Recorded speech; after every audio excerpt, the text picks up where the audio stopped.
Dans nos vies, on peut être amené à traverser de très grands, de moyens ou de petits traumas, des événements qui vont chambouler notre quotidien et qui vont avoir pour conséquence que le quotidien peut être lourd et parfois aussi nous faire perdre le sourire. Alors, dans cette traversée, il y a une personne qui peut nous aider à découvrir que à l'intérieur de nous, il y a encore toutes les ressources nécessaires pour nous permettre de nous relever de ces événements. Alors, bonjour Françoise. Bonjour Laurence. Françoise, tu es cette personne qui peut nous aider à traverser ces événements, ces différents événements traumatiques. On va y revenir dans quelques instants sur ces événements. Mais avant ça, est-ce que tu peux nous expliquer en quelques mots ta mission à nos côtés? Oui, alors en fait, ma mission, mon envie, c'est vraiment de permettre aux personnes de retrouver en elles les ressources nécessaires pour aller mieux dans la vie, qu'elles traversent des petites épreuves ou des plus grandes, elles ont les capacités en elles à réagir. Et donc l'idée, que ce soit avec la sophrologie ou avec l'hypnose, c'est de les reconnecter à cette force-là. La différence étant que l'hypnose va permettre de couper les casseroles que les personnes traînent derrière elles et qui font gling gling gling, qui peuvent être un peu remplies ou fortement remplies. La sophrologie, elle, va plutôt permettre de gérer le quotidien pour être bien dans sa peau, peu importe ce qui se passe, qu'il y ait des difficultés extérieures, type problème au travail, en famille, avec des amis, etc., ou des problèmes internes, type anxiété, douleur et autres. Alors, on va revenir sur ces deux pratiques pour les personnes qui ne Oui. connaîtraient pas encore l'hypnose et la sophrologie. Mais avant ça, je voulais que tu nous parles de ces différents événements, ces catégories d'événements que l'on peut Mhm. être amené à traverser, qui sont en dehors de notre contrôle et que l'on vit, que ce soit des grands, des petits ou des Oui. tout petits traumas. Est-ce que tu peux nous en dire un peu plus sur ces Oui. catégories? Voilà. Donc, trauma dans le grand public, c'est toujours les événements marquants qui sont souvent uniques et qui sont très très forts, type attentat terroriste, viol collectif sous GHB, on en parle pas mal pour le moment, fait de guerre, hélas, etc. Enfant mort, ça ce sont les gros traumas, la personne ne va pas bien, elle le sait, elle va chercher de l'aide. À côté de ça, il y a des traumas de la vie quotidienne qui peuvent relever de la vie professionnelle avec des licenciements, ça peut être des violences conjugales, familiales, ça peut être des deuils, des accidents de voiture, des opérations qui tournent mal, etc. Et la personne essaye d'aller mieux et souvent elle y arrive, elle dépasse le problème et la vie reprend son cours. Parfois elle n'y arrive pas, elle a besoin d'un coup de main. Et il y a aussi ce que moi j'appelle les micro-traumas, les toutes petites choses qui ne sont pas très très graves, mais l'accumulation fait que ça devient compliqué. Ça peut être des moqueries répétées à l'école, tout ce qui est euh, profil pervers narcissique manipulant qui va tout le temps distiller des petites choses qui vont finir par casser la personnalité. Ça peut être des problèmes de harcèlement ou autre. Et là, la personne n'a rien vécu de grave, mais parfois elle est en face de moi et dit tout va bien dans ma vie, mais en fait, je me sens vraiment très très mal et ça peut aller jusqu'aux idées noires. Mhm. Donc le trauma peut être vraiment de nature très très diverse. Oui. Et Oui, ton accompagnement, tu as une approche d'accompagnement qui consiste à nous permettre de trouver en nous nos propres ressources. Est-ce que tu peux oui. nous en dire un peu plus sur cette particularité, ce qui te tient vraiment à cœur, d'aller nous aider à les voir en nous pour pouvoir trouver alors de nouveaux moteurs et de nouvelles ressources qui vont nous aider à traverser ces événements? Oui. Alors les deux pratiques sont très très différentes. La sophrologie va être beaucoup plus dirigiste. Entre guillemets, c'est le sophrologue ou la sophrologue qui va transmettre des outils à la personne pour l'autonomiser et pour qu'elle puisse gérer sa vie au quotidien, pour qu'elle ne dépende plus de quelqu'un, pour aller mieux, pour être moins stressée, pour être moins nerveuse, pour avoir moins mal au dos. L'idée, c'est que le ou la sophrologue va construire des séances sur mesure par rapport à l'objectif de la personne. Moi, personnellement, Je propose aussi d'enregistrer 4 ou 5 séances. La majorité des personnes ont des GSM maintenant. Et l'idée n'est pas de devenir dépendante de ma douce voix, mais de mettre le pied à l'étrier et de commencer l'entraînement à la maison parce que c'est l'entraînement qui va amener les meilleurs résultats. C'est comme le piano, le néerlandais ou le jogging. Au plus je m'entraîne, au plus ça va être facile et au plus je m'entraîne quand je vais bien, au plus je vais pouvoir utiliser les outils quand ça va un peu moins bien. Et donc là, c'est plutôt une transmission d'outils. Ça, c'est pour la sophrologie. L'hypnose, là, on va toujours partir d'un bon moment ou d'une relaxation pour permettre à la personne de plonger dans le bien-être. Ensuite, on va essayer de voir quelles sont les protections hypnotiques qui ont été mises en place au cours de la vie pour se protéger des événements difficiles, parce que notre cerveau, quand nous vivons quelque chose de difficile, va nous protéger. Je suppose que tu as déjà vécu des choses compliquées dans ta vie. Prenons un exemple, dis-moi, de quelque chose de difficile, pas Moi, trop personnel. une chose qui a été très difficile, c'est quand j'ai traversé ma période de burn-out, où en fait, ça a été un moment très précis où en 5 minutes, je ne savais plus parler, aligner 2 mots et même marcher, alors qu'une heure avant, je disais Oui, encore dans ma tête, tout va oui. bien. Voilà. Et donc, en fait, quand nous vivons quelque chose de compliqué avant ton burn-out, ton corps et ton cerveau ont déjà commencé à envoyer des signaux d'alarme.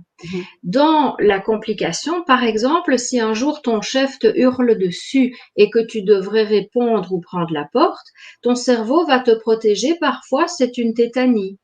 Parfois, on ne sait plus rien dire. Parfois, on a l'impression de se dissocier, d'être à côté de soi-même et que c'est quelque chose qui arrive à quelqu'un d'autre. Tout à fait. Parfois, on va avoir une énorme culpabilité qui en fait est une trop grosse responsabilité par rapport à ce qui se passe. Et il y a plein d'autres possibilités qui font que le cerveau protège la personne pour qu'elle survive à la difficulté du moment. Et ces protections hypnotiques qui, au départ, sont une solution pour traverser le problème, Oui. peuvent par la suite devenir non plus une solution, mais un problème parce que le cerveau va réactiver, par exemple, cette tétanie quand ta meilleure amie se marie et que tu devrais être dans la joie. Et donc, la personne parfois se dit, mais je deviens folle. C'est pas du tout ça, c'est l'inverse, c'est justement le cerveau qui protège trop bien. Et donc, on va permettre à la personne de se réassocier pour pouvoir trouver de l'apaisement et non pas pour changer sa vie, mais se dire un jour, j'ai vécu quelque chose de compliqué, mais aujourd'hui ça va bien. Ok. Et c'est la Oui, personne c'est qui ça. tient le volant, le frein à l'accélérateur. Moi, je suis juste le GPS pour aider la personne à aller vers son objectif que elle va déterminer. Parce que qui est-ce que je serai moi pour déterminer ce qui est bien pour les personnes? Alors, ça me parle beaucoup la métaphore que tu utilises de la voiture parce Mmh. que quand je me replonge dans cette période-là, c'est un peu le sentiment que j'avais d'une vie où j'étais à pleine vitesse au volant de ma voiture et où ma voiture finalement s'arrête totalement et je suis dans l'incapacité de la faire avancer. Et donc, en fait, ce que tu nous donnes, c'est justement les moyens de pouvoir redémarrer en Oui, étant connecté à nos sensations, à notre ressenti oui, et en faisant en sorte oui. que ce petit bouton d'une certaine façon qui se met automatiquement en route, on va pouvoir en fait faire en sorte qu'il ne se déclenche plus lors de nouveaux Ouais. événements finalement. En fait, ce qui se passe, Laurence, c'est que le cerveau est à la fois intelligent et un peu bête parce qu'il ne fait pas la différence entre le réel et l'imaginaire. Et c'est pour ça que nous aimons aller au cinéma ou nous plonger dans un bon bouquin parce que nous ne sommes plus là, nous sommes dans le livre. Moi, j'adore James Bond, c'est complètement débile, mais moi j'adore et je cours sur le train avec Daniel Craig et le méchant va m'attraper. Donc je dois accélérer. Et il n'y a plus rien qui existe. Et Mhm. donc, ça déjà, c'est un état d'hypnose, de conscience amplifiée. Et Mhm. quand, par exemple, une personne est anxieuse, voilà un motif de consultation très régulier, la personne part dans son histoire. Et si, et puis, et alors, et elle est déjà dans son corps avec parfois des intestins, une Mhm. boule ici, des tremblements, des vapeurs, des chaleurs, etc., des envies de vomir. Et ce n'est pas du tout quelque chose qui existe.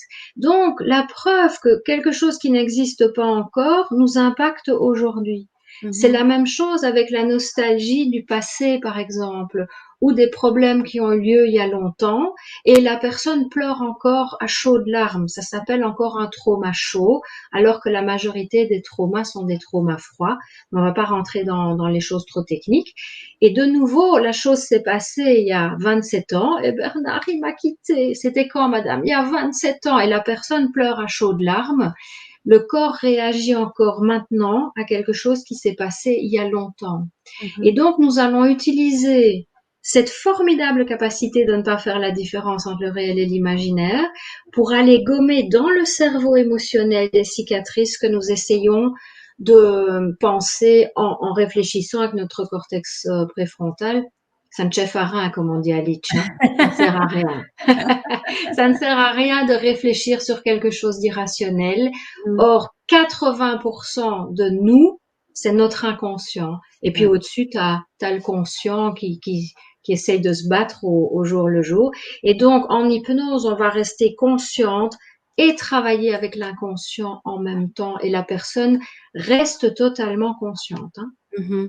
Alors, j'avais envie, justement, tu parles de l'hypnose, j'ai envie qu'on en parle un petit peu plus de cette technique de l'hypnose parce qu'on peut s'en faire une image d'après ce qu'on en Oui. voit, hein, des médias. Mm. Et comment est-ce que tu pourrais nous décrire ta vision de l'hypnose, en fait? C'est quoi pour toi cette technique et pour peut-être mieux appréhender l'image qu'on en a et qui peut être aujourd'hui véhiculée parce que allez, en toute honnêteté, on peut imaginer l'hypnose comme on les voit parfois dans des émissions télé où on perd le contrôle en fait et ça peut Oui, avoir ça peut même faire tout à peur de fait. perdre le contrôle. Est-ce que c'est ça pour toi ta vision de l'hypnose? Alors, pas du tout. En fait, l'hypnose, c'est une hypervigilance.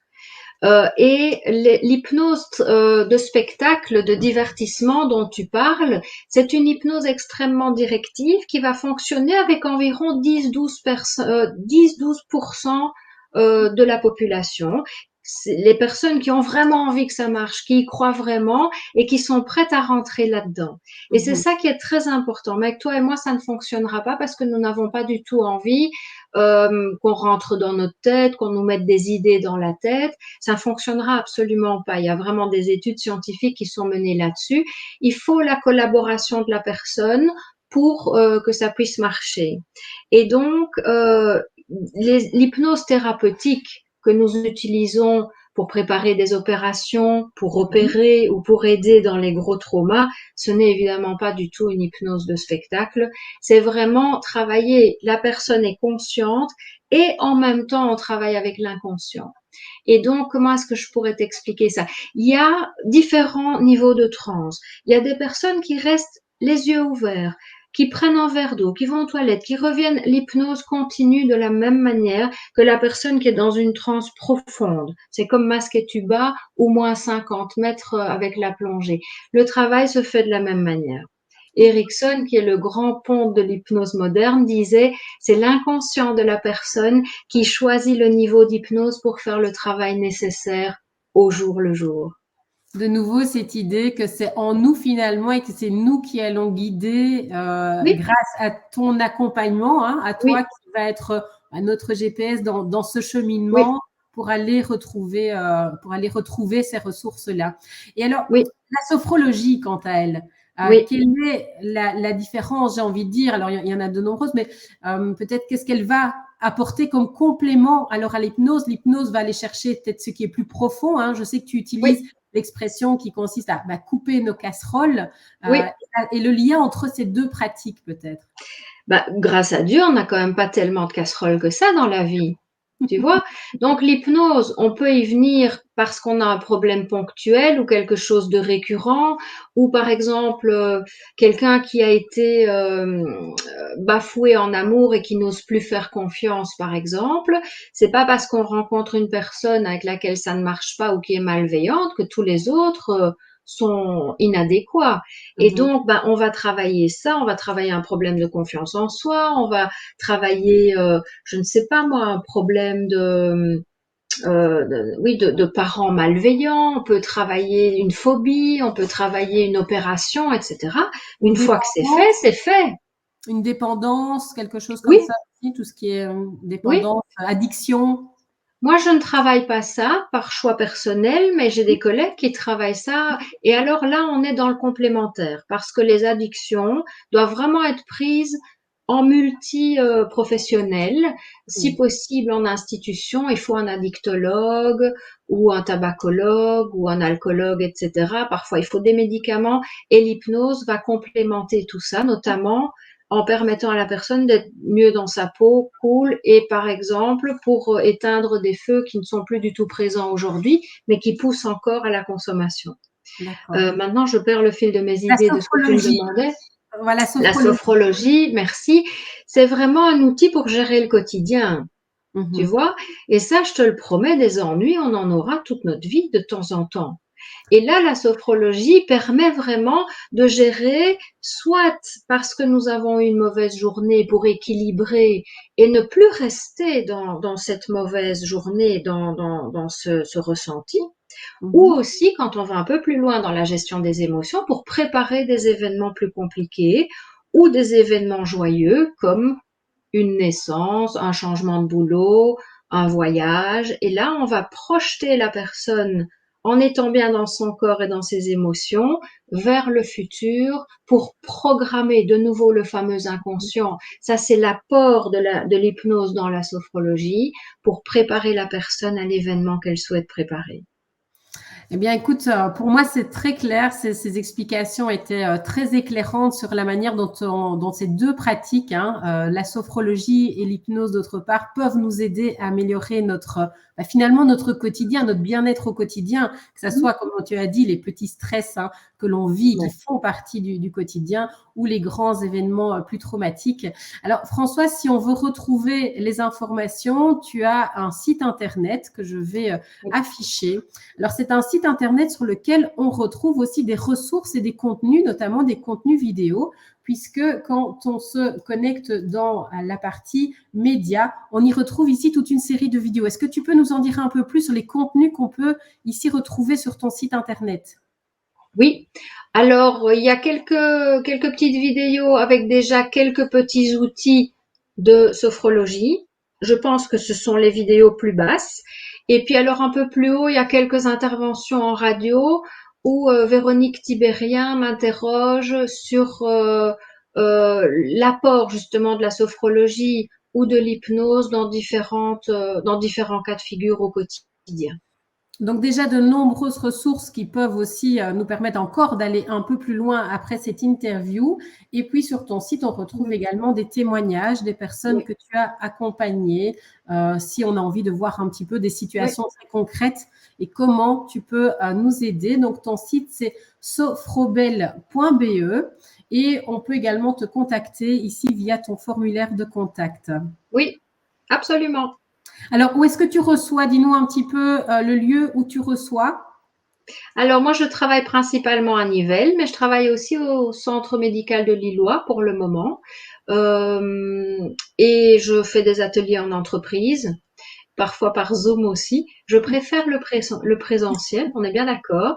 Mais voilà, vu les temps qui courent, je me suis un petit peu adaptée aussi à ça. Et voilà, je donnais aussi des cours de sophrologie collective, mais avec de nouveau les événements, ça s'est un petit peu arrêté pour le moment, mais je suppose que ça va bientôt reprendre. Eh bien, je vais afficher ton site internet. Donc, c'est sophrobel.be.